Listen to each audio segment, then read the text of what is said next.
ఓం శుక్లాంబరధరం విష్ణుం శశివర్ణం చతుర్భుజం ప్రసన్నవదనం ధ్యాయేత్ సర్వవిఘ్నోపశాంతయే అగజానన పద్మార్కం గజాననమహర్నిశం అనేకదంతం భక్తానాం ఏకదంతం ఉపాస్మహే నేను అది ఆఫ్ చేయలేదు వాళ్ళు అదే సర్వార్థానాం ఉపక్రమే ఎన్నత్వా కృతకృత్యాశ్వస్తన్నమామి గజాననం శారదా శారదాంభోజవదనా వదనాంబుజే सर्वदा अस्माकं सन्निधिं क्रियात् गुरुर्ब्रह्मा गुरुर्विष्णु गुरुर्देवो महेश्वरः गुरुः साक्षात् परं ब्रह्म तस्मै श्री गुरवे नमः।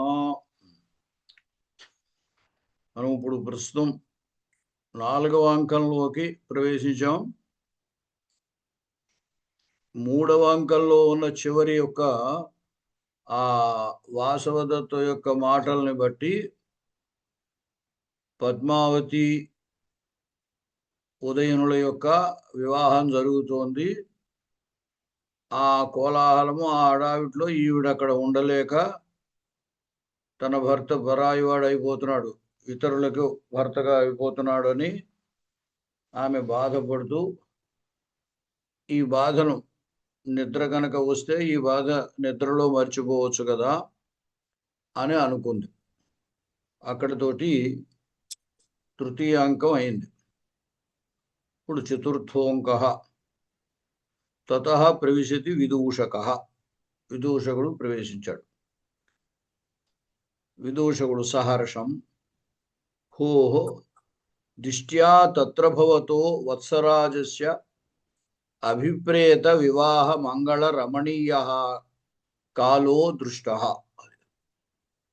దిష్ట్యా అంటే అదృష్టవశాత్తు దైవాత్తు, తత్ర భవతో వత్సరాజస్య అంటే గౌరవనీయుడైనటువంటి వత్సరాజు యొక్క అభిప్రేత వివాహ మంగళకరణి రమణీయ. అభిప్రేతము అంటే ఇష్టపడినటువంటిది, వాంఛితమైనది. అంటే ఈ మగధరాజు యొక్క చెల్లెలు పద్మావతితోటి ఉదయనుడికి వివాహం కావాలి, అది ఇష్టం. ఎందువల్ల అంటే మళ్ళీ రాజ్యం పొందడానికి. అంచేత అభిప్రేత వివాహ మంగళ రమణీయ, తాము కోరుకున్నటువంటి వివాహము, ఆ వివాహము చేత అది శుభకరమైనది, అందమైనటువంటి అటువంటి కాలహ దృష్ట, వివాహ సమయము కాబట్టి అది శుభకరమైన కాలము, అందమైనటువంటి కాలము, అది మళ్ళీ చూసాము అని. అంటే మనం అనుకుంటూ ఉంటాం కదా, మళ్ళీ ఇటువంటి మంచి రోజులు వస్తామనుకోలేదు, ఆ భగవంతుడి దయ వల్ల ఇటువంటి రోజులు వచ్చాయి అని అనుకుంటాం కదా. అలాగే విదూషకుడు అనుకుంటున్నాడు అనమాట. ఎందుకంటే వాసవదత్త యొక్క మరణం చేత ఆ ఉదయనుడు చాలా బాధపడ్డాడు, దుఃఖిస్తూ ఉన్నాడు. అటువంటి స్థితి అతనికి తెలుసు. కాబట్టి ఆ కష్టం నుండి బయటపడి ఇప్పుడు ఆనందకరమైనటువంటి శుభకరమైనటువంటి ఈ సమయం వచ్చింది కదా అని అనుకుంటున్నాడు. భోహో కో నామ ఏతజ్జానాతి తాదృశే వయం అనర్థ సలిలావర్తే ప్రక్షిప్తాః పునః ఉన్మంక్ష్యామ ఇతి. ఎవడు ఊహించగలడు, ఎవడికి తెలుసు? కోనామ ఏతజ్జానాతి, ఈ విషయం ఎవడికి తెలుసు? ఏ విషయం అంటే తాదృశే వయం అనర్థ సలిలావర్తే ప్రక్షిప్తా. అనర్థ సలిలావర్తే, అనర్థములనేటువంటి నీటి సుడి, ఆ సుడిగుండం అంటాం కదా, ఆ సుడిగుండంలో తోయబడినటువంటి వారమైన మేము తాదృశే అనర్థ సలిలావర్తే అన్నారు. అంటే అంతటి, అంతటి అంటే వాచామగోచరం అన్నమాట, మాటల్లో చెప్పలేనంతటి అనర్థమైన సుడిగుండం. అంటే దుఃఖం అయినటువంటి లేదా కష్టం, కష్టరూపమైనటువంటి సుడిగుండం అన్నమాట. అంటే వాసవదత్త యోగంధరాయనుడు మరణించడము అనేటువంటిది అనమాట. అంతటి ఆ అనర్థమైన సుడిగుండంలో, అనర్థ రూపమైన సుడిగుండంలో తోయబడినటువంటి వాళ్ళమై పునః ఉన్మంక్ష్యామః మళ్ళీ పైకి లేస్తాము ఇతి కోనామ ఏతజ్జానాతి అనమాట అని ఎవరికి తెలుసు అనుకుంటాడు. అంటే బాధలో ఉన్నప్పుడు ఎలా అనిపిస్తుందంటే ఈ బాధలోంచి ఎప్పటికైనా మనం బయటపడగలమా అనిపిస్తుంది. బయటపడిన తర్వాత అప్పుడు అనుకుంటాడనమాట, దైవాత్తు దీంట్లోంచి మనం బయటపడ్డాం కదా అని ఆనందిస్తాడు. కాబట్టి అంతటి అనర్థమైనటువంటి సుడిగుండంలో తోయబడినటువంటి మేము మళ్ళీ పైకి లేస్తాము అని ఎవరికి తెలుసు అన్నాడు. ఇదానీం ప్రాసాదేషు ఉష్యతే అంతఃపుర దీర్ఘికాసు శ్రాయతే ప్రకృతి మధుర సుకుమారాణి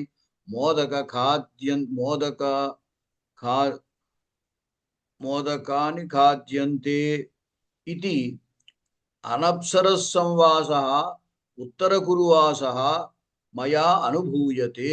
అది ఇప్పుడు ఈ పద్మావతితో వివాహ సందర్భం కాబట్టి ఇది. అంతకుముందు రాజు చాలా దుఃఖంలో, వాసవదత్త మరణం చేత చాలా దుఃఖంలో ఉన్నాడు. ఆయన దుఃఖంలో ఉన్నాడు కాబట్టి ఆయనకి ఇది అలంకారములు కానీ భోగములు కానీ మరొకటి కానీ ఏమీ ఆయనకి అప్పుడు ఇష్టం కాలేదు. ఆయనతో పాటుగా మిగతా వాళ్ళు కూడా వాటిని ఏమీ అనుభవించలేదు.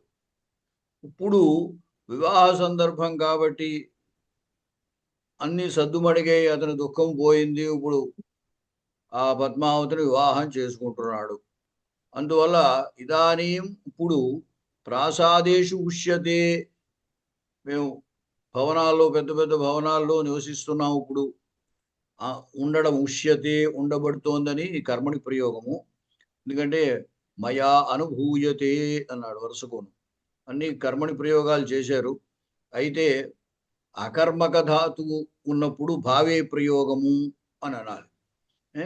ప్రాసాదేషు ఉష్యతే, ప్రాసాదముల్లో నివసింపబడుతోంది.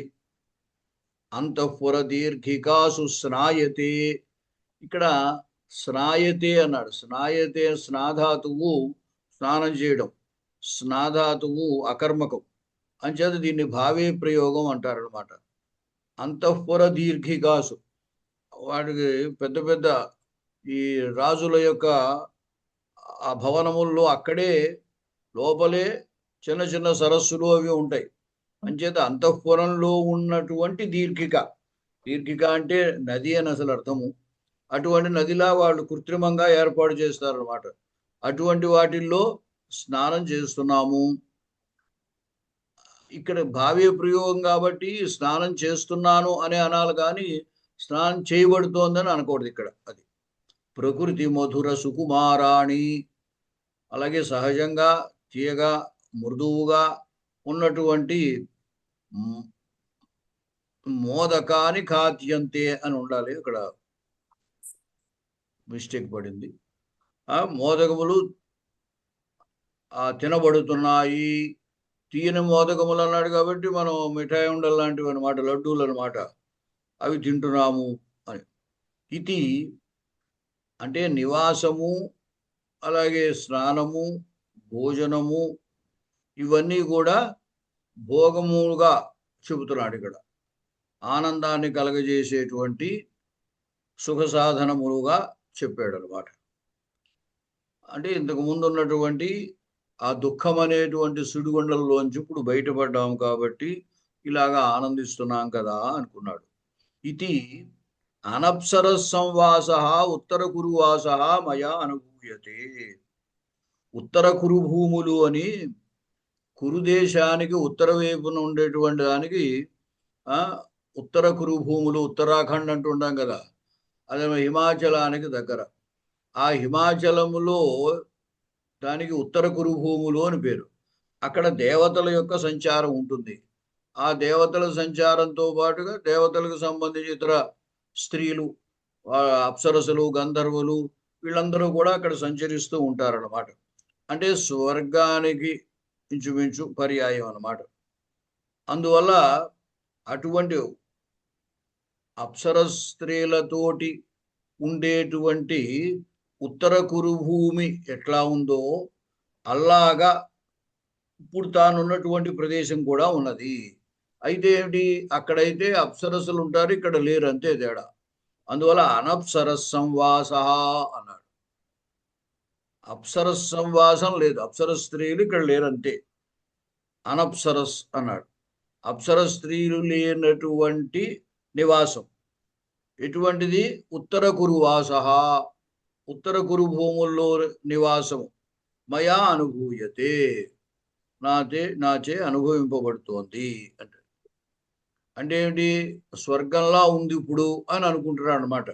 ఉత్తర కురు భూములు దేవతల సంచారం చేత, దేవతలకు సంబంధించిన అప్సరసలు, ఇతరులు గంధర్వులు, వారి అందరి యొక్క సంచారం చేత అది ఎలాగైతే స్వర్గం లాంటిదో అలాగూ ఇప్పుడు తానున్నటువంటి ప్రదేశం కూడా ఇప్పుడు అలా ఉన్నది అని అనుకుంటున్నాడు. రెండిటికి తేడా ఏమిటి అంటే కేవలం ఇక్కడ అప్సరసలు లేకపోవడమే తేడా, అంతే అన్నాడు. ఏకఖల్ మహాన్ దోష మమ ఆహార సుష్టు న పరిణమతి. కానీ అంతా బాగానే ఉంది, కానీ ఒక్కటే ఇబ్బంది అనుకున్నాడు. ఏషఖలు మహాన్ దోష, ఒకటే గొప్ప దోషం. ఏమిటి దోషంట, మమ ఆహార సుష్టు న పరిణమతి. వీడికి అజీర్ణంగా ఉందన్నమాట, నాకు ఆహారం సరిగ్గా జీర్ణం కావటం లేదు. అంచేత ఇక్కడ తినడానికి కానీ మంచి మంచి పదార్థాలన్నీ ఉన్నాయి, కానీ తింటే ఈయనకి అరగదు, ప్రస్తుతం అజీర్ణంగా ఉందన్నమాట అనుకుంటున్నాడు. అదే ఒక దోషం నాకు. సుప్రచ్ఛదనాయాం శయ్యాయాం నిద్రాం నలభే. మరి ఆహారం అడగకపోతే అజీర్ణంగా ఉంటే బాధ ఉంటుంది కదా, కడుపు నొప్పులు అట్లాంటివన్నీ వస్తాయి. అంచేత హాయిగా పరుపు మీద పడుకున్నప్పటికీ కూడా నిద్రను పొందలేకపోతున్నాను. సుప్రచ్ఛదనాయాం, ప్రచ్ఛదనము అంటే మనం పైన బ్లాంకెట్ ఏదో వేసుకుంటాం కదా మంచం మీద, అట్లాంటిది అనమాట. అది అది కప్పబడి అంటే ఏంటి, మంచి పరుపు లేదా దుప్పటి అట్లాంటిది వేసి ఉన్నటువంటి శయ్యాయ, మంచం మీద కూడా నిద్రాం నలభే, నిద్రాన్ని పొందలేకపోతున్నాను. యథా వాతశోణితం అభిత ఇవ వర్తతే ఇది పశ్యామి. చూస్తూ ఉంటే వాతశోణితం, చుట్టూరా బాగా బాగా చలి ఉన్నట్టుగా అనిపిస్తోంది. భోః సుఖం నా ఆమయ పరిభూతం అకల్యవర్తంచ. కాబట్టి మామూలుగా భోజనము అనేటువంటిది ఆరోగ్యానికి తగినటువంటిది, అంటే మనకి ఆరోగ్యాన్ని ఇచ్చేటువంటిది, స్వచ్ఛమైనటువంటిది. అటువంటిదైతే ఆనందంగా ఉంటుంది. అయితే అటువంటి భోజనం ఇతనికి లభించినప్పటికీ కూడా ఇతనికి అజీర్ణం ఉండడం చేత అది సుఖంగా లేదు. ఇతనికి వస్తుతః సుఖంగా ఉండవలసినటువంటిదే, కానీ అది సుఖంగా లేదన్నమాట.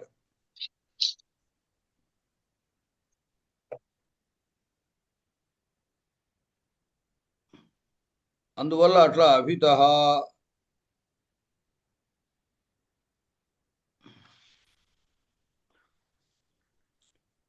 ఆమయ పరిభూతం అకల్యవర్తంచ,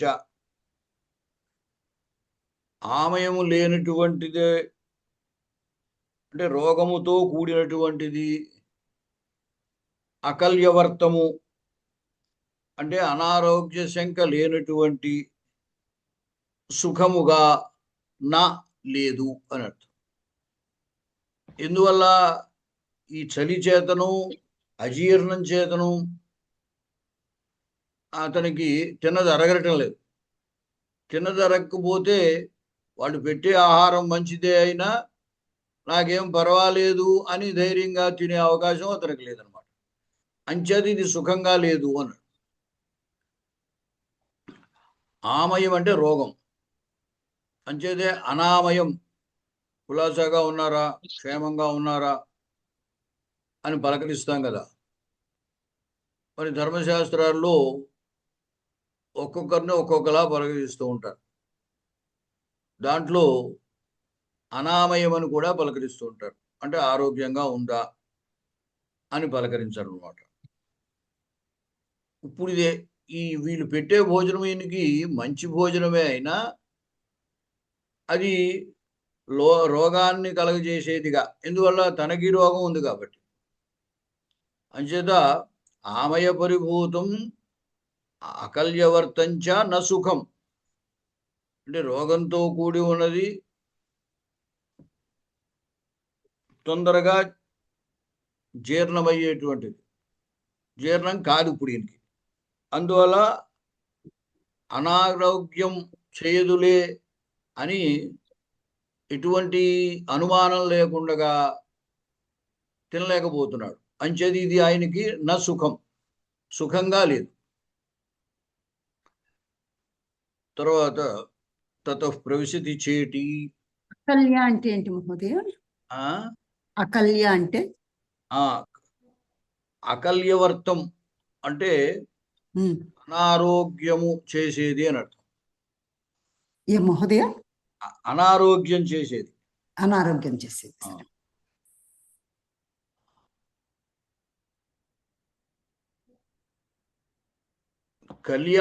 కల్యవర్తం అకల్యవర్తం,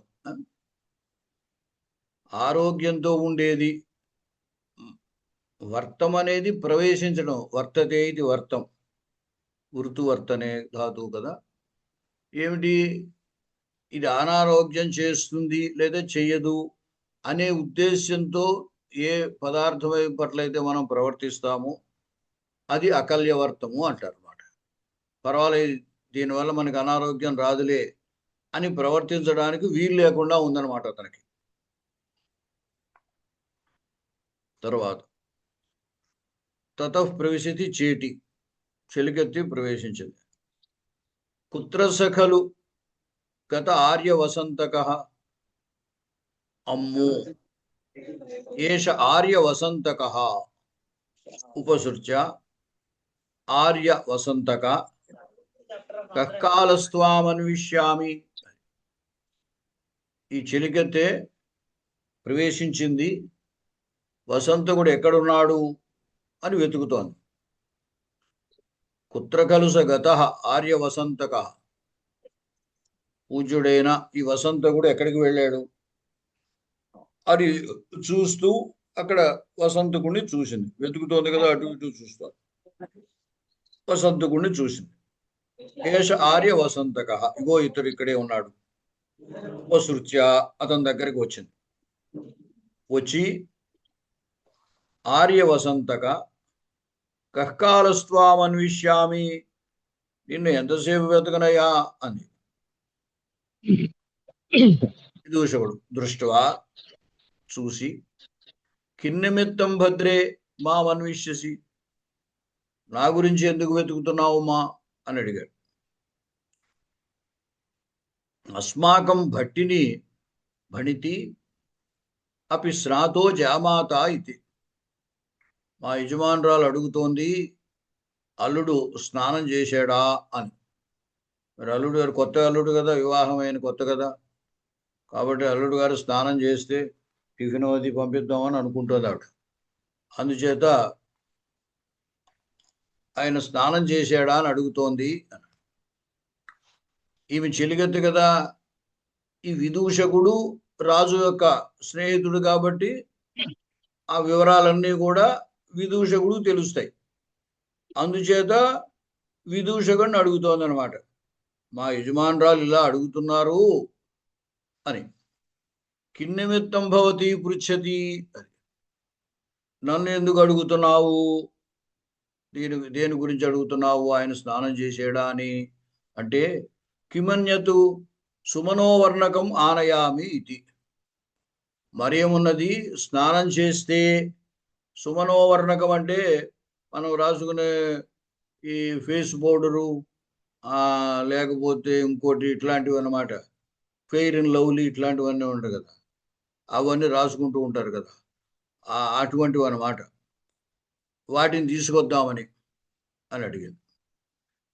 స్నాతస్తత్ర భవాన్ సర్వం ఆనయితు భవతి వర్జయిత్వా భోజనం. ఆయన స్నానం చేసేసాడు, నీవన్నీ తీసుకురావచ్చు, ఒక భోజనం తప్ప అన్నాడు. అంటే ఈయన పరిస్థితిని బట్టి పాపం ఇతడికి అనారోగ్యంగా ఉంది కాబట్టి అలా చెప్పాడు అనమాట. నువ్వు తినడం తప్ప, అంటే తినే వస్తువులు తప్ప నువ్వు అన్నీ తీసుకురావచ్చు అన్నాడు. కిన్నిమిత్తం వారైసి భోజనం, భోజనం ఎందుకు వద్దంటున్నావు అంటే అధన్యస్య మమ కోకిలానాం అక్షిపరివర్తైవ కుక్షిపరివర్త సంవృత్త.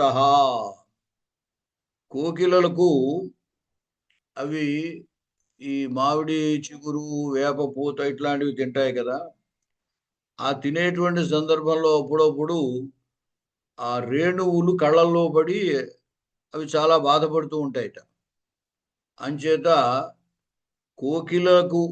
కోకిలలకి అక్షి పరివర్తం వలె, అంటే కళ్ళకి ఇబ్బంది వచ్చినట్టుగా, దానివల్ల అవి బాధపడుతున్నట్టుగా, మమ కుక్షి పరివర్త సంవృత్త, నాకు ఈ కుక్షి పొట్ట లేదా లోపల ఉండే ఆహారం, ఆ ఉదరానికి పరిణామం జరిగింది. ఎందువల్ల అంటే అజీర్ణం వల్ల ఆయన ఉదరంలో నొప్పి, బాధ, పోటు ఇట్లాంటివన్నీ ఉన్నాయన్నమాట. కోకిలలకు అక్షి బాధ ఎలాగో నాకు ఇప్పుడు కుక్షి బాధ ఉన్నది అని చెప్పాడు. ఈ దృశ ఏవ భవ, సో నువ్వు అలాగే ఉండు అంది. అంటే ఊరికే పరిహాసానికి అన్నమాట. విదూషకుడు గచ్చదు భవతి యావద్ అహమపి తత్ర భవత సకాశం గచ్చామి. సరే నువ్వు ఇంక వెళ్ళిరా, నేను కూడా ఆ రాజు దగ్గరికి నేను వెళతాను. తత్రభవత అంటే పూజ్యుడైనటువంటి ఆ ఉదయనుడి దగ్గరికి, అతని సకాశం సమీపానికి దగ్గరికి గచ్చామి, వెళ్తాను అన్నాడు. నిష్క్రాంత, ఆమె వెళ్ళిపోయింది. ప్రవేశక. ఇప్పుడు దీంట్లో ప్రవేశకము తర్వాత విష్కంభము అని రెండు ముఖ్యమైనవి నాటకంలో ఉంటూ ఉంటాయి. అంకమునందు రసవంతమైనటువంటి సన్నివేశాలని చిత్రిస్తారు, అంటే ప్రదర్శిస్తారు. పెద్దగా రసముతో సంబంధము లేనటువంటి సాధారణ విషయాలన్నీ కూడా ఈ విష్కంభము ద్వారా కానీ ప్రవేశకము ద్వారా కానీ సూచిస్తారన్నమాట. వృత్తవర్తిష్యమాణానాం కథాంశానాం నిదర్శక అని చెప్తారు. జరిగిన లేదా జరగబోయే కథాంశములను తెలియపరిచేటువంటిది విష్కంభము, ప్రవేశకము అనేటువంటివి.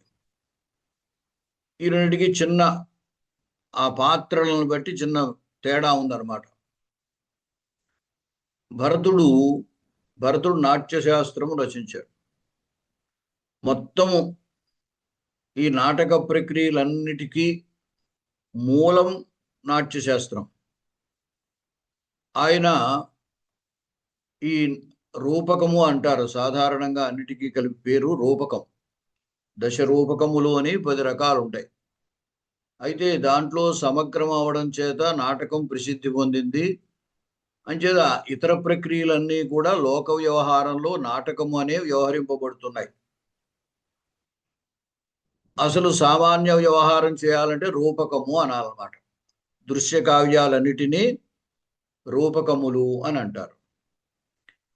ఈ రూపకముల్లో ఉండేటువంటి పాత్రల్ని 3 రకాలుగా విభాగం చేశాడు ఆయన. ఉత్తమ పాత్రలు, మధ్య పాత్రలు, నీచ పాత్రలు అని. ఇప్పటికే నీచ పాత్రలు అంటే చెడ్డవి అని మాత్రం అనుకోకండి. ఇప్పుడు first class, second class, third class అన్నట్టుగా అన్నమాట. మధ్య పాత్రల చేత ఇటువంటిది నిర్వహిస్తే దాన్ని విష్కంభకము అంటారు. అంటే మధ్యపాత్రుల యొక్క సంభాషణ ద్వారా జరిగిన లేదా జరగబోయే విషయాల్ని చెప్పినట్టయితే దాన్ని విష్కంభము అంటారు. నీచపాత్రుల ద్వారా చెప్పినట్టయితే దాన్ని ప్రవేశకము అంటారు. రెండిటి యొక్క డ్యూటీ ఒకటే, రెండు చెప్పే విషయం ఒకటే, జరిగిన జరగబోయే విషయాలు చెప్తాయి. అయితే మధ్యపాత్రలు చెప్పినట్టయితే దాన్ని విష్కంభం అని, నీచపాత్రలు చెబితే ప్రవేశకమని అంటారు. ఈ రెండు కలిసి ఉంటే శుద్ధ విష్కంభము అని కూడా అంటారు. అదే సంకీర్ణం, సంకీర్ణ విష్కంభము అంటారు, లేదా మిశ్ర విష్కంభము. అంటే మధ్యపాత్రలు నీచపాత్రలు కలిసి ఉంటాయి అన్నమాట. అలాగా నాట్యశాస్త్రంలో ఒక విభాగం చేశారు. దాని ప్రకారంగా ఇవి నడుస్తూ ఉంటాయి అన్నమాట. ఇవి దీంట్లో మొదటి పాత్రను ఏమంటారు మహోదయ? మొదటి పాత్రను ఏమంటారు? ఉత్తమ ఉత్తమ ఉత్తమ. అంటే ఇప్పుడు ఈ ఉదయనుడు, రాజు, యోగంధరాయనుడు ఇవన్నీ కూడా ఉత్తమ పాత్రలు. అయితే దీంట్లో ఒక చిన్న విషయం ఏమిటంటే, స్త్రీ పాత్రలన్నీ కూడా ప్రాకృతం మాట్లాడతాయి, ఉత్తమ మధ్యమ పాత్రలన్నీ కూడా సంస్కృతం మాట్లాడతాయి. అయితే మనకి ప్రాకృతం రాదు కాబట్టి ఇక్కడ సంస్కృతమే మనం దీంట్లో ఇచ్చాం. ప్రాకృతం ఉన్నంత మాత్రం చేత ఆ పాత్రలు నీచ పాత్రలు అనుకోకూడదు. స్త్రీ పాత్రలు అన్నిటికీ ప్రాకృతమే. ఇప్పుడు దీంట్లో పద్మావతి, వాసవదత్త అవి ఉత్తమ పాత్రలే అయినప్పటికీ స్త్రీలు కాబట్టి వాళ్ళు ప్రాకృతంలోనే మాట్లాడతారు అన్నమాట. అయితే ఇక్కడ గురుగారు ఉత్తమ శుద్ధ విష్కంభం అంటే ఉత్తమ పాత్రలు మాట్లాడేదా? ఉత్తమ పాత్రలు అది విష్కంభంలో మధ్య పాత్రలు, ఉత్తమ పాత్రలు ఉండవు. మధ్య పాత్రలు కూడా సంస్కృతమే మాట్లాడతాయి. ఆ శుద్ధ విష్కంభం మధ్య పాత్రల చేత చెప్పబడితే శుద్ధ విష్కంభం, మధ్య నీచ పాత్రలు కలిసి చెబితే సంకీర్ణ విష్కంభం లేదా మిశ్ర విష్కంభం. కేవల నీచ పాత్రలు అయితే ప్రవేశకం. అది తేడా అన్నమాట. సరే, తతః ప్రవిశతి సపరివారా పద్మావతి అవంతిక వేషధారిణి వాసవదత్తాచ. ఇవన్నీ కూడా ప్రధాన పాత్రల్లో ప్రవేశకం ఉండదు. ప్రవేశక అనేది హెడ్డింగ్ దేనికంటే వెనక్కి అన్నమాట. విదూషకుడు, చేటి మాట్లాడుకున్నారు కదా, దాన్నంతని ప్రవేశకము అంటాం. దాన్ని బట్టి మనకి ఏం తెలుస్తోంది అంటే, ఆ ఉదయనుడు సిద్ధంగా ఉన్నాడు, స్నానం చేసి అనేటువంటి సంగతి తెలుస్తోంది అంతే. తర్వాత ఇక్కడ తతః ప్రవిశతి సపరివారా పద్మావతి అవంతికి వేషధారిణి వాసవదత్తాచ. పద్మావతి, వాసవదత్త ప్రవేశించారు ఆ చెలికత్తెతో పాటుగా. కిన్నిమిత్తం భర్తృదారిక ప్రవదవనం ఆగత. చెలికత్తె అడుగుతోంది పద్మావతిని, ఎందుకు వచ్చారు వనంలోకి, ఇక్కడికి ఎందుకు వచ్చావు అని. పద్మావతిని భర్తృదారిగా రాజకుమారి కదా, అంచేత రాజకుమారి నీవు ఇప్పుడు ఈ ప్రమదవనానికి ఎందుకు వచ్చావు అని. అంటే నూతనంగా వివాహం అయింది కదా, కాబట్టి ఆ ఉదయనుడి దగ్గర ఉండాలి కదా, ఇక్కడికి ఉద్యానవనానికి ఎందుకు వచ్చావు అని.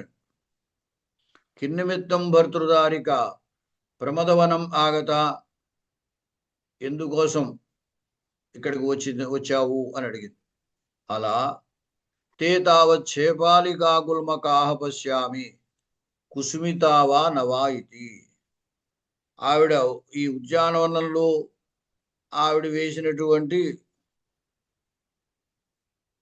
ప్రియంగు పుష్పములు అని, శేఫాలిక లత గుల్మం, అది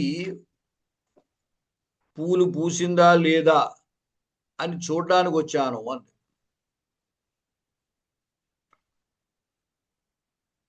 భర్తృదారికి తే కుసుమితా నామ ప్రవాలాంతరితైరివ మౌక్తికలంబకైః ఆచితాః కుసుమైః.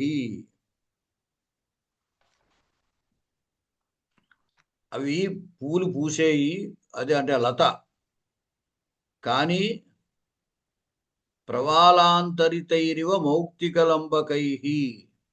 ఇప్పుడు ముత్యాల దండ ఉందనుకోండి, ఆ ముత్యాల దండలో పగడములు కనుక ఉన్నట్టయితే ఈ పగడముల యొక్క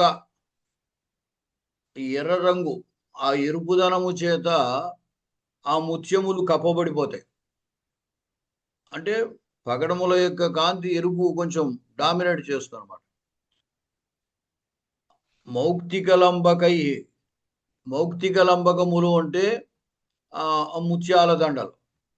అవి ప్రవాలాంతరితై, పగడముల చేత కప్పబడినట్లుగా, ఆచితాహ కుసుమై. ఇక్కడ కూడా ఏమిటి, ఈ చిగుళ్ళు ఉంటాయి లతకి, ఆ చిగుళ్ళు ఎర్రగా ఉంటాయి. ఆ ఎర్రగా ఉండేటువంటి చిగుళ్ళ చేత కప్పబడ్డాయి.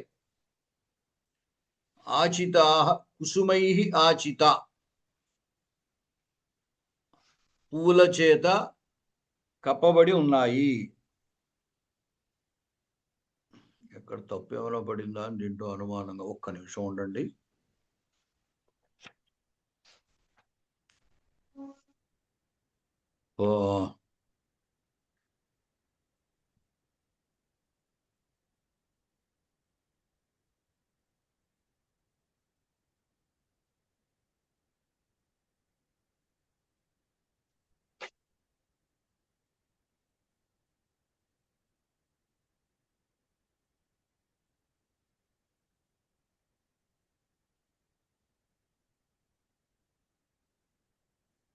ఏతావత్ శాబాలికా గుల్మకాః పశ్యామి కుసుమితావా నవ. అంటే ఈ శాబాలికా లతలు పూసాయా లేదా అని నేను ఇక్కడికి చూడటానికి వచ్చాను అన్నాడు.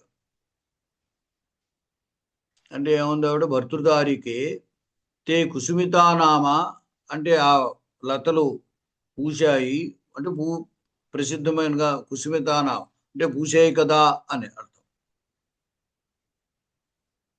అయితే ప్రవాలాంతరితై మౌక్తికలంబకై వా ఆచితాః కుసుమై, అవి ఆ చిగుళ్ళ చేత కప్పబడినటువంటివై ప్రవాలాంతరితై మౌక్తికలంబకై ఇవ, అంటే ముత్యాల దండల్లాగా, కుసుమై ఆచితాః, పూల చేత వ్యాపింపబడి ఉన్నాయి అని. అంటే ఇక్కడ చిగుళ్ళమో పగడాల్లాంటివి, ముత్యాలు పువ్వులేమో ముత్యాలు లాంటివి అన్నమాట. అంచేత ముత్యాల దండలు వేళ్లాడుతున్నట్టుగా కుసుమములన్నీ కూడా వ్యాపించి ఉన్నాయి. అయితే అవి ఈ చిగుళ్ళ చేత కప్పబడి ఉన్నాయన్నమాట. అంచేత పువ్వులు పూసేయి, బాగానే ఈ లతలన్నీ పువ్వులు పూసేయి. అయితే అవన్నీ ముత్యాల దండల చేత, అది చిగుళ్ళ చేత కప్పబడి ఉన్నవి, ముత్యాల దండల్లాగా వ్యాపించి ఉన్నాయి. కుసుమై ఆచిత అంటే పువ్వుల చేత వ్యాపింపబడి ఉన్నాయి అని లతలకు విశేషణం అన్నమాట. ఆ లతలన్నీ పూసేయి, ఆ తెల్లని పువ్వులు అవ్వడం చేత అవన్నీ ముత్యాల దండలతో పోల్చారు. ప్రవాలములు అంటే చిగుళ్ళు అని అర్థము, పగడము అని కూడా అర్థం. అందువల్ల మామూలుగా ముత్యాల దండల్లో కనుక పగడాలు వేసినట్టయితే ఆ ఎరుపు ఎలా అయితే ఆక్రమిస్తుందో, ఇక్కడైతే ఈ చిగుళ్ళన్నీ ఉండడం చేత ఆ పువ్వులు ఆ చిగుళ్ళల్లో దాగి ఉన్నాయన్నమాట. అంటే చిగుళ్ళ చేత కప్పబడి ఉన్నాయన్నమాట. ఆ విధంగా పువ్వులు ఉన్నాయి. ఆ పువ్వులన్నీ కూడా లతల నిండా వ్యాపించి ఉన్నాయి అని చెప్పాడు. అది ఇంట్లో ఇక్కడ ఉపమాలంకారం. ఒక ఉపమా ఉపమానం అన్నమాట. ఉపమా అంటే శ్లేష అంటారా? ఇక్కడ ఏమైందంటే సరే భంగశ్లేష. తర్వాత హలా జీవం కిమిదానీయం విలంబనే. అయితే ఇంకా పూలు పూసే అంటున్నావు కదా, ఇంకా ఆలస్యం ఎందుకు అని, అంటే పూలు కోయమని ఉద్దేశం. తేనహి అస్మిన్ శిలాపట్టకే ముహూర్తకం ఉపవిశతు భర్తృదారిక యావత్ అహమపి కుసుమాపచయం కరోమి.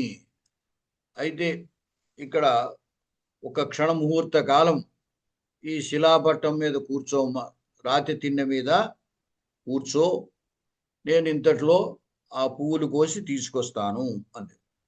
కుసుమ అపచయం అంటే పువ్వులు కోయడం. ఇంతట్లో నేను పువ్వులు కోస్తాను అంది.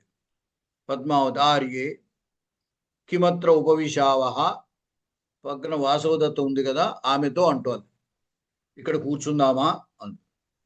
ఏవం భవతు, సరే అంది వాసవదత్త. ఉభౌ ఉపవిశత, ఇద్దరు ఒకడు రాతి తిన్న మీద కూర్చున్నారు. ఇప్పుడు చెలిగత తథా కృత్వా పశ్యతు పశ్యతు భర్తృదారిక అర్ధమనశిలాపట్టకైరివ శేఫాలికా కుసుమై పూరితం మే అంజలిం. ఆమె పూలు కోసుకొచ్చింది. పూలు కోసుకొచ్చి ఇలా చూడవలసిందే అని ఇలా చేతిలో దోసిల్లో పువ్వులు పెట్టుకుంది. అర్ధ మనశిలాపట్టకైరివా శేఫాలికా కుసుమై పూరితం మే అంజలిం. ఈ శేఫాలికా కుసుమముల చేత నిండినటువంటి నా యొక్క చెయ్యి చూడవలసింది అని. ఇది ఎట్లా ఉందిట? అర్ధ మనశిలాపట్టకై ఇవా. మళ్ళీ ఇవన్నీ మనకి తెలియనటువంటి అంటే శేఫాలికా కుసుమములు ఇప్పటికే తెల్లగా ఉంటాయనే మనకి తెలుస్తోంది, కానీ వస్తుతః అటువంటి పువ్వులు మనం ఎక్కడా చూడలేదు. అంటే ప్రసిద్ధిలో మనకి తెలియవు. పూర్వకాలం మరి వాటిని అనేవారేమో, వీటిని అనేవారు. అది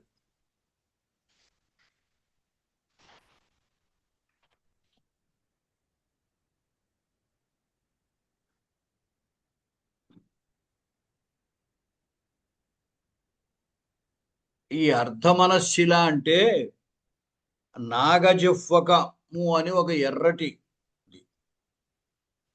ఆ ఎర్రటి శిలాఖండములు అంటే రాతి ముక్కలు.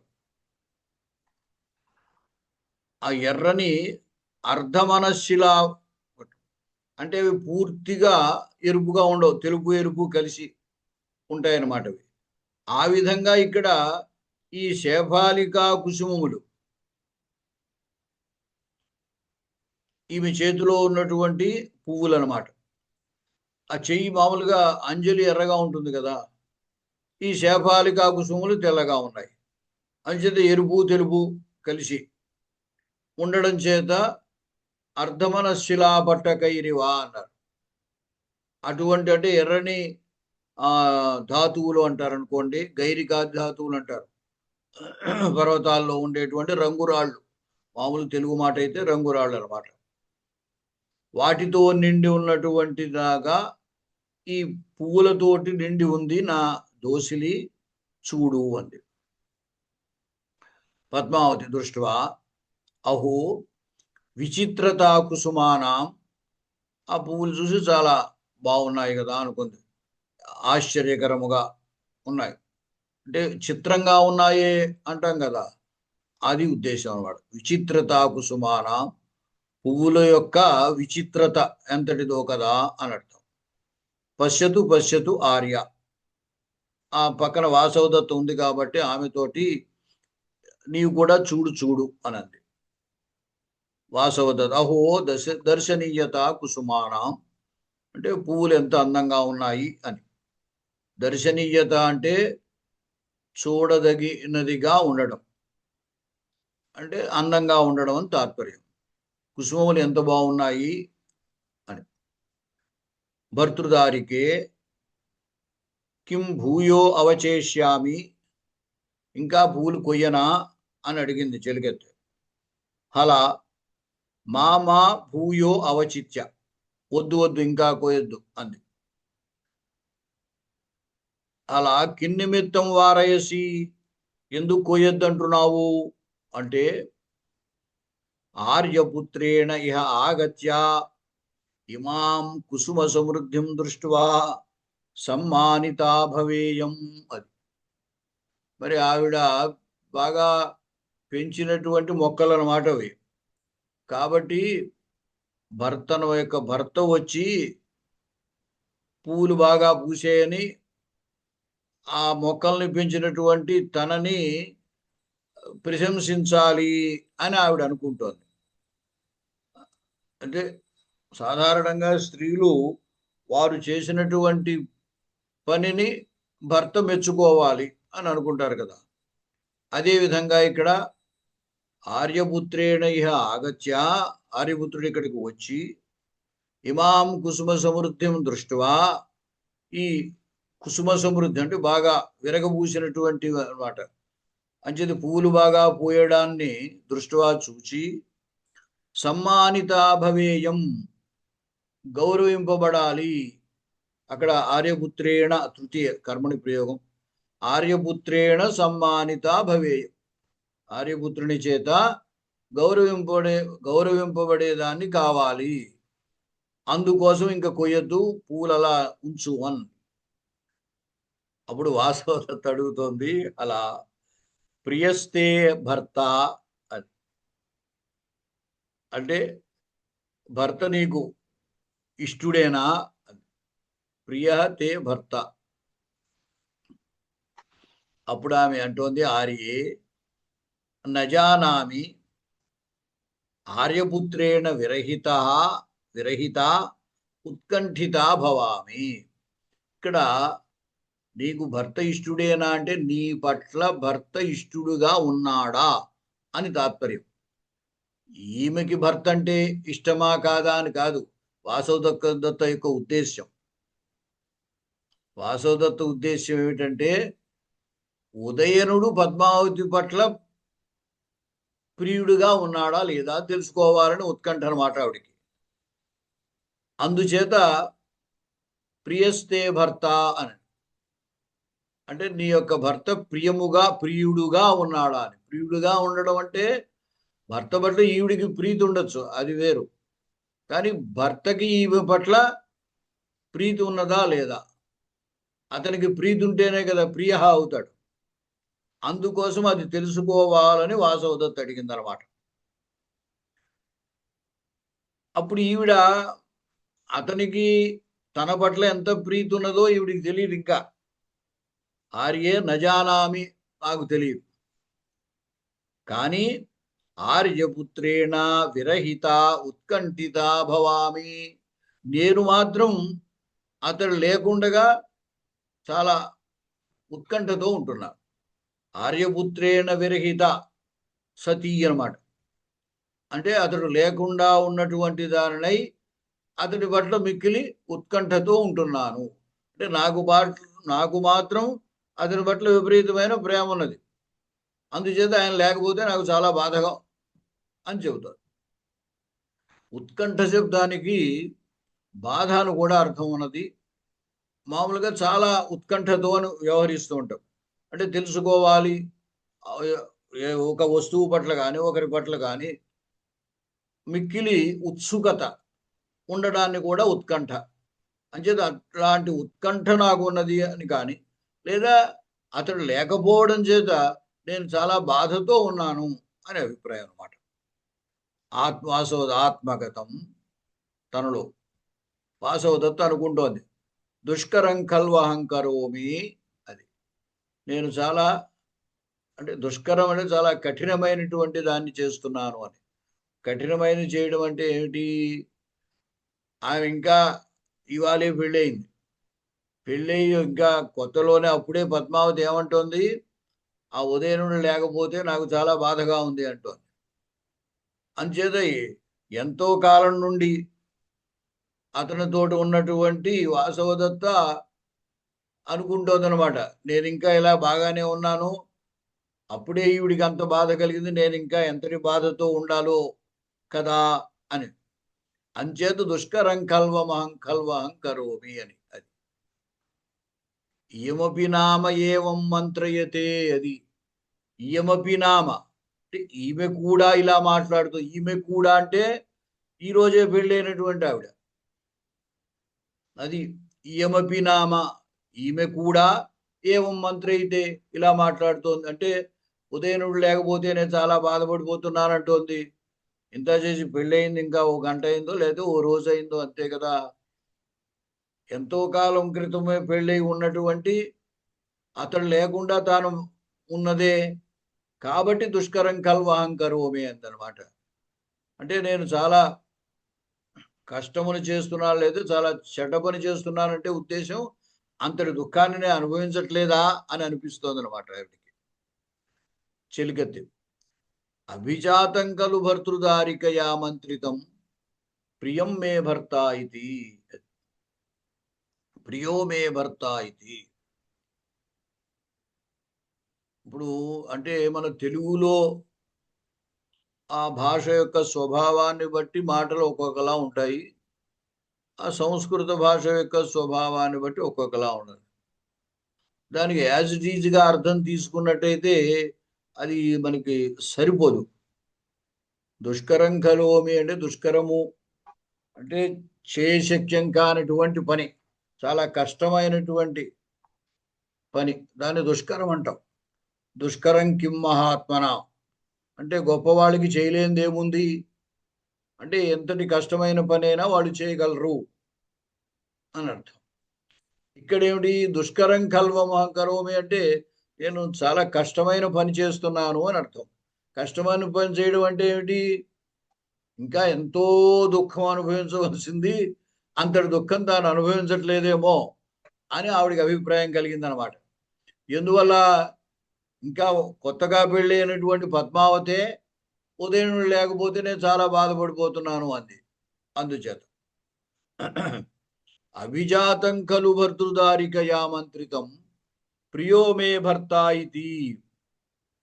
అంటే రాజకుమారి తన యొక్క వంశానికి తగినట్లుగా, తన పుట్టుకకు తగినట్లుగా మాట్లాడింది కదా.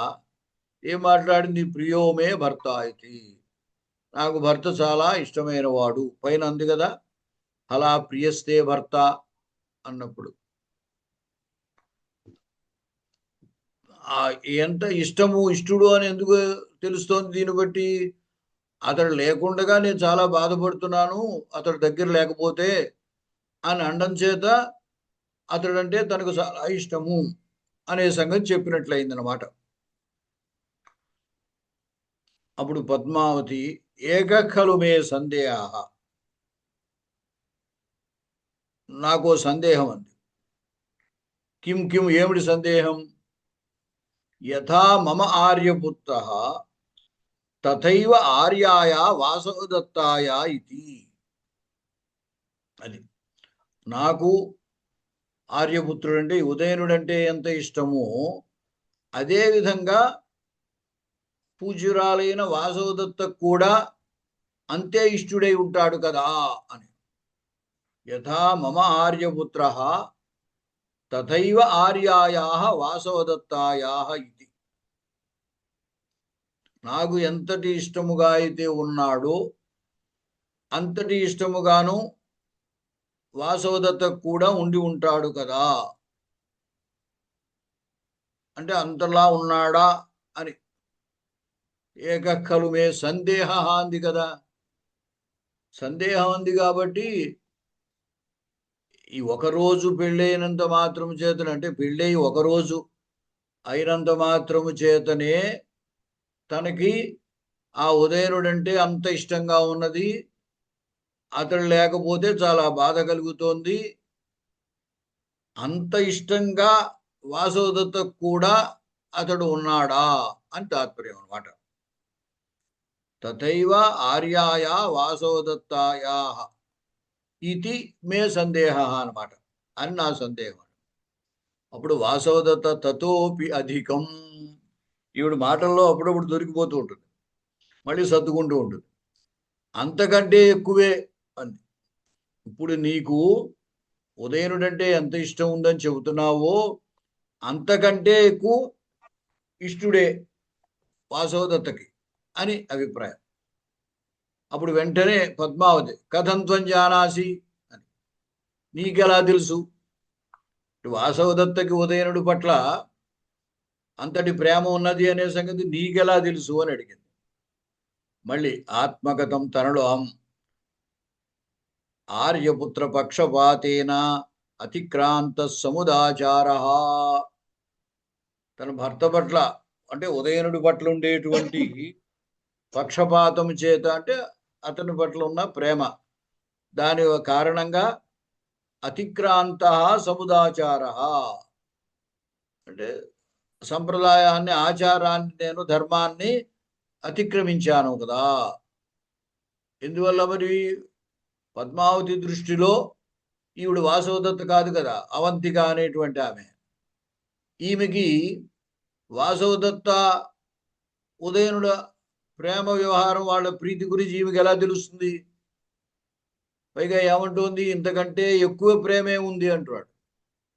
వాసవదత్తకి ఉదయనుడి మీద ఇప్పుడు నీకున్నటువంటి ప్రేమ కంటే ఎక్కువే ఉంది అని. అలా ఎక్కువే ఉందని ఈవిడికి తెలిసే అవకాశం ఎలా ఉంది? అందుచేత వెంటనే ఆవిడ ప్రశ్నించింది, నీకలా తెలుసు అని. అందుచేత ఆ పరపురుషుడికి సంబంధించిన అంశం ఇది. ఆ విషయాన్ని ఈవిడ ప్రస్తావించకూడదు కదా అసలు.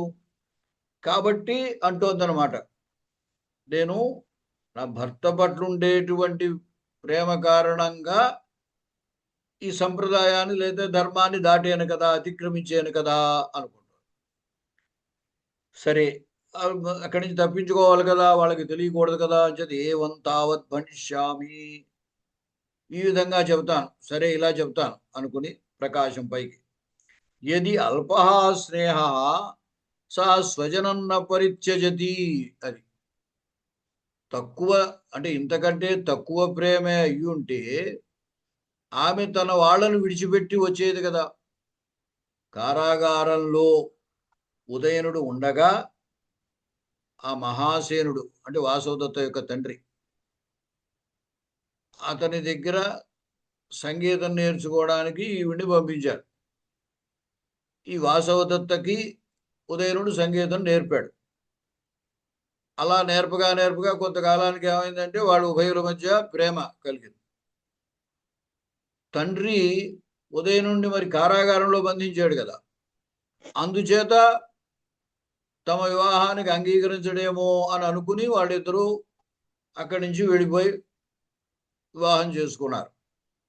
అంచేత తన యొక్క తల్లిదండ్రుల్ని వాళ్ళని వదిలేసి ఉదయనుడితో వెళ్ళిపోయింది అంటే ఎందుకంటే గొప్ప ప్రేమే ఆవిడికి ఉండుంటుంది కదా అని సర్దుబాటు చేసింది అనమాట. ఇది అల్పహ స్నేహ అంటే తక్కువ స్నేహమే, అంటే ఇక్కడ ప్రేమ అనే అభిప్రాయం. అయితే సా స్వజనం నపరిత్యజతి, తన వాళ్ళని ఆవిడ విడిచిపెట్టి ఉండేది కాదు కదా. కాబట్టి విడిచిపెట్టిందంటే ఎందుకంటే ఎక్కువ ప్రేమే ఆవిడికి ఉండుంటుంది అని. ఆవిడ పద్మావతి భవితవ్యం కావచ్చు. భర్తృదారికే సాధు భర్తారంభణ అహమపి వీణాం శిక్షిష్యే ఇది, అది గురుగారు అక్కడ భవిత్యం అని ఉందండి, ఆ అక్కడ భవిత్యం అని ఉంది. భవితవ్యం అని ఉండాలి, పొరపాటు అస్తు పోయింది. భవితవ్యం అని ఉండాలి. నేను భవితవ్యం అని అన్నానేమోగా. అవునండి, మీరు భవితవ్యం అని అన్నారు. అంటే ఇది పీడిఎఫ్లో ఇప్పుడు నేను అది కరెక్ట్ చేయడం కుదరదు అనమాట. మీ దగ్గర ప్రింట్అవుట్ ఉంటే మీరు కరెక్షన్ అలాగేనండి, మేము కరెక్ట్ చేస్తున్నాము అంటే మీరు చూస్తారు కదా అని చెప్పానండి. అవును, రైట్. దాన్ని నేను ఒరిజినల్ దాంట్లో చేయాలి. ఇక్కడ ఇది ఏమిటంటే ప్రాబ్లం, నా దగ్గర అది ఏమిటంటారు అనూఫాంట్లో ఉంది. అది ఆ అనూఫాంట్ ఇక్కడ ఇలా చూపించడానికి వీలుగా లేదు, అది ఒరిజినల్ టెక్స్ట్. అలాగే అందుచేత అలాగే దాన్ని పీడిఎఫ్ చేసి చూపిస్తున్నాను అన్నమాట. అవును. అనుఫాంట్ అయితే దానికి మళ్ళీ దాని ప్రొసీజర్ అంతా వేరు. ఓహో దాన్ని మళ్ళీ ఓపెన్ చేసి దీంట్లో కరెక్షన్ చేయాలి. అంచేత ఒరిజినల్లో తర్వాత నేను కరెక్షన్ చేస్తాను. అలాగే అలాగే చెప్పేటప్పుడు అలాగే దీంట్లో మీరు కరెక్షన్ చేసుకోండి. అలాగే అది నేను భవితవ్యం అనే చదివేస్తున్నాను, అక్కడ అది ఉందని గ్రహించలేదు. సరే. తర్వాత చెలికత్తె భర్తృదారికే అయిపోయింది టైము. ఇప్పుడు మరి అయిపోయింది. భర్తృదా ఆ సంభాషణ అంత రుచికరంగా ఉంది. ఉంటుంది అంతే అండి బాబు. ఈ సాహిత్యం చెబుతుంటే టైం తెలియదు. అవునండి, అవునండి. అసలు ఆపాలంటే అది కాదు, ఇందాక నుంచి నేను ఎందుకు ఆగానంటే చెప్పకుండా అంత రుచిగా ఉంది. వింటున్నా నేను గడ్డకించి చేయబెట్టుకుని. ఇక్కడ మంచి ఇదనమాట. ఆవిడ ఉదయనుడి దగ్గర సంగీతం నేర్చుకుంది. అవును, సంగీతం నేర్చుకోవడం ద్వారా ఉదయనుడి పట్ల ఆమెకి ప్రేమ అంకురించింది. అవును. ఇక్కడ కూడా చెలికత్తె అంటోందనమాట, నువ్వు కూడా సంగీతం నేర్పమని అడుగు అని. అది సాధు భర్తారం బణ అహమపి వీణాం శిక్షిష్యే ఇది, నేను కూడా వీణ నేర్చుకుంటాను అని భర్తని అడుగు అంటోంది. అది అయితే ఆల్రెడీ పాపం వాడు అడిగేసింది. ఉక్తో మయా ఆర్యపుత్ర, నేను అడిగాను అంది. అయితే ఏం చెప్పాడు వాసవదత్తకి క్యూరియాసిటీ. ఇక్కడ సైకాలజీ ఎంత పెట్టాడు. అంటే భాసుడండి నాటక రచన ఆ శిల్పం మాత్రం గొప్ప. మిగతా నాటకాలు, భాసు నాటకాలు ప్రదర్శన యోగ్యాలు, చాలా బాగుంటాయి. ఇలాగ సంభాషణ చాలా చిన్న చిన్న సంభాషణలు, శ్లోకాలు కూడా చిన్న చిన్న శ్లోకాలు, పెద్ద వర్ణంలో అవి కూడా ఉండవు. కానీ అందులోనే సైకాలజీ ఉంది, మానసిక అన్ని రకాలు కనిపించారు. అసలు ఈ స్వప్నవాసవదత్త మనకి సైకాలజీకి, ఆ కళకి సంబంధించిన అంశాలకి, రోగులకు సంబంధించింది ఎలాగ వాళ్ళని ఆ బాధ మర్చిపోయేటట్లు చెయ్యాలి అనేది, ఇట్లాంటివన్నీ కూడా దీంట్లో ఉన్నాయండి. అదే అంటే తతకింభణితం అని వాసవదత్త అడిగింది. అడిగితే పద్మావతి అభణిత్వా ఆయన మాట్లాడు, కించిత్ దీర్ఘన్నిశ్విస్య తూష్ణీక సంవృత్త, ఏమీ మాట్లాడకుండా ఒక నిట్టూర్పు విడిచి మాట్లాడకుండా మెదలకుండా ఉన్నాడు ఆయన. తూష్ణీక, ఏం మాట్లాడకుండా ఉన్నాడు. సరే, అంటే వీణ నేర్పనగానే ఆయన మనస్సు వాసవదత్త దగ్గరికి వెళ్ళిపోతుంది. అది దాంతో ఇంకా ఆయన ఏం మాట్లాడతాడు అని చేత మాట్లాడకుండా అలాగా నిట్టూర్పు విడవడంలో ఉద్దేశం అది. అవును, సరే. అవునండి. ఆ రెండు వాక్యాలు చెప్పండి, తతః ప్రవిశతి రాజా వరకు. సరే. అయితే వాసవదత్త అడుగుతోంది, తతస్త్వం కిమివ తర్కయసి అని. దాన్ని బట్టి నువ్వు ఏం ఊహిస్తున్నావు అంటే, తర్కయామి ఆర్యాయా వాసవదత్తాయా గుణాన్ స్మృత్వా దక్షిణతయా మమ అగ్రతో నరోదితి. అది వాసవదత్త యొక్క గుణాలు స్మరించాడు ఆయన. వీణ నేర్పు అనగానే వాసవదత్త గుర్తుకొచ్చింది. అంచేత పూజ్యురాలైన వాసవదత్త యొక్క గుణాలని స్మరించి దక్షిణతయా మమ అగ్రతో నరోదితి, ఏడవడం తర్వాయి, కానీ నా ఎదురుగుండా అప్పుడే పెళ్లి చేసుకున్నటువంటి ఆవిడ కదా ఆవిడ ఎదురుగుండా ఏడిస్తే బాగుండదని ఏడవలేదు అంతే అన్నాడు. దక్షిణతయా, ఈ దక్షిణత్వం అనేది మనకి దక్షిణ నాయకుడు అని అంటారు. తుల్యోనేకత్ర దక్షిణ అని. అనేకాసు నాయకాసు అవైషమ్యేణ స్నేహానువర్తి దక్షిణో నాయక అని దక్షిణ నాయకుడి యొక్క లక్షణం చెబుతారు. అంటే అనేక మంది భార్యల యందు ఒకే విధముగా ప్రేమ కలిగి ఉండేటువంటి వాడిని దక్షిణ నాయకుడు అంటారు. కాబట్టి కృష్ణదేవరాయలు పోనీ ఎవరో చాలా మంది ఉంటారు అనుకోండి మనకి. మాళవికాగ్నిమిత్రంలో కూడా అగ్నిమిత్రుడు అలాగే అన్నాడు. ప్రాచీన కాలంలో ఈ బహుభార్యాత్వం ఉండేది కదా క్షత్రియుల విషయంలో ముఖ్యంగా. అంచేది ఇక్కడ ఈవిడ కూడా అతన్ని మామూలుగా జాగ్రత్తగానే అర్థం చేసుకుంది. తెలుసు కదా, ఇంతకుముందు వింది, వాసవదత్త మరణిస్తే అతడు దొలి ఏడ్చాడు బాగా అని ఆవిడ విని ఉంది. అందుచేత అతడి యొక్క మానసిక స్థితిని ఈవిడ బాగా అర్థం చేసుకుంది. అందుచేతనే ఇలా చెప్తున్నా, ఊహిస్తున్నాను. ఏమైనా ఊహించింది? వాసవదత్త గుణాలని స్మరించి ఈ దక్షిణత్వం చేత నా ఎదురుగా ఏడవలేదంతే. వస్తుత ఏడ్చేసేవాడే, కానీ ఏడిస్తే బాగుండదు కదా అని ఏడవలేదు. ఆత్మగతం. ఇవిడ చూడండి ఎలా ఆనందిస్తుందో. ధన్యా ఖలు అస్మి యజ్జీవం సత్యం భవేత్. ఇది నిజమే అయితేనే ధన్యురాల్ని కదా అని. ఇంకా ఆవిడికి ఏమిటి, భర్త తన్నే తలుచుకోవాలని ఉంది. అంటే సహజం అనుకోండి. పద్మావతితో వివాహం అయిపోయింది, తన్నే తలుచుకుంటూ ఉంటే మరి పద్మావతి దుఃఖపడదా? కానీ అక్కడ ఆవిడ యొక్క స్త్రీ యొక్క మనస్తత్వం అనమాట. భర్త ఎప్పుడు తనవాడే కావాలి. అందుచేత తప్పనిసరి పరిస్థితుల్లో ఏదో మళ్ళీ రాజ్యం పొందాలి అని రాజకీయంగా ఆవిడ అంగీకరించిందే తప్ప లేకపోతే అంగీకరించి ఉండేది కాదు. కాబట్టి ధన్యాఖలు అస్మి యజ్జీవం సత్యం భవేత్. ఇదే కనుక నిజమైనట్టయితే నేను ధన్యురాల్ని కదా. అంటే ఇప్పటికీ ఇంకా ఆయన నన్నే స్మరించుకుంటూ ఉంటే నేను చాలా ధన్యురాల్ని కదా అని అర్థం. అక్కడికి ఆపేద్దాం. తతో ప్రవిశిత రాజా విదూషకశ్చ. సరే, శుభం.